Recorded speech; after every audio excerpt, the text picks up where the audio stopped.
Avantika music में आपका स्वागत है। अवंतिका म्यूजिक को सब्सक्राइब करने के लिए सब्सक्राइब के लाल बटन को दबाएं और नए नए गाने पहले सुनने के लिए घंटी को दबाएं। हम भक्त हैं महाकाल के, हीट से हीट बजा देंगे। अगर किसी ने हिंदुस्तान के ऊपर भूनी जड़ से देखा तो लाशों की ढेर बिछा देंगे। गरम बा खून बाटे जुनून, मानव नहीं कहता कानून। गरम बा खून बाटे जुनून, मानव नहीं कहता कानून। लेके कामर सीमा पार कर जाइबे रे, छाती पर तिरंगा लेके चढ़ जाइबे रे, छाती पर तिरंगा लेके चढ़ जाइबे रे। गरम बा खून बाटे जुनून, मानव नहीं कहता कानून। लेके कामर सीमा पार कर जाइबे रे, छाती पर तिरंगा लेके चढ़ जाइबे रे, छाती पर तिरंगा लेके चढ़ जाइबे रे। तू की घड़ी उसे डरा नहीं सकती, कोई ताकत उसे हरा नहीं सकती।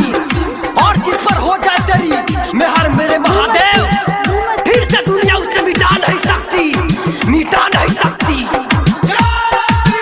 Recording and mixing Rasila recording studio 72 57 96 74 96। संघवा में चलल पूरा बम टोली, तू समन भी अब की बम बम बोली। संघवा में चलल पूरा बम टोली, तू समन भी अब की बम बम बोली। चिलम चढ़ा के खेलब खुनवा के होली, बोलबे जे बेसी तो मार देब गोली। आतंक से तोरा नहीं डर जाइब रे, छाती पर तिरंगा लेके चढ़ जाइब रे, छाती पर तिरंगा लेके चढ़ जाइब रे।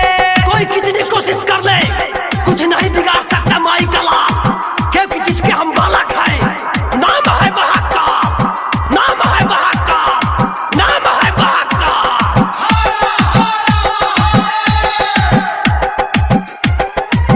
देश के जवान के कोई फिर मोदी, गेरुआ का परा में लाग सब भयो